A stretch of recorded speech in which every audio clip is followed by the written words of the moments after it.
বিভিন্ন জায়গায় জোর করে পদত্যাগ করানো হচ্ছে, গণপদত্যাগের বিষয়টি রয়েছে। আমার একজনকে পছন্দ হচ্ছে না, গত 16 বছর ধরে হয়তো তার সাথে আমার রাজনৈতিক মতপার্থক্য তৈরি হয়েছিল। এখন সেটিকে পুঁজি করে আমরা তাকে ওই প্রতিষ্ঠান প্রধান থেকে জোর করে, আমরা বিভিন্ন জায়গা থেকে ফোন পাই, তাকে জোর করে বাধ্য করা হচ্ছে পদত্যাগ করানোর জন্য। আমরা এই জায়গাটিও বলতে চাই, পদত্যাগ করানো এটির একটি প্রক্রিয়া রয়েছে।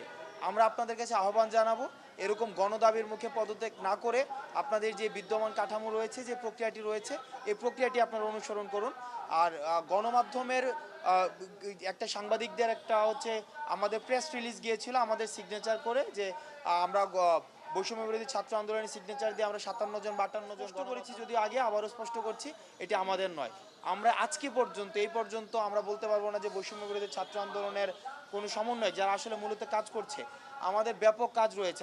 আপনারা যে টিএসসিতে যান, আপনার কাজের পরিধি বুঝতে পারবেন। কাউকে পদত্যাগ করানো, কাউকে পদে বসানো, কোনো জায়গা থেকে চাঁদা তোলা, কোনো জায়গায় চাঁদা দেওয়া, এই কাজগুলোর সাথে আমরা কোনোভাবেই সম্পৃক্ত না। আমরা এই কাজগুলো করছি না। আমরা এই যে তদবির করা, এই জিনিসগুলোর আমরা মনে করি এগুলো হচ্ছে এখন প্রাচীন অতীত হয়েছে।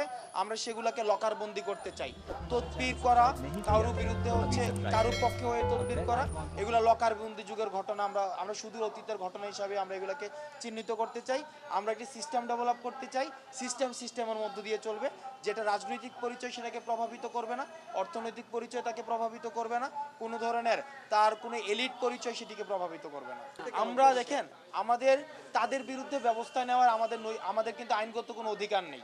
আমরা যে কাজটা করি সেটা হচ্ছে আমাদের সোশ্যাল অ্যাওয়ারনেস আমরা স্প্রেড করি।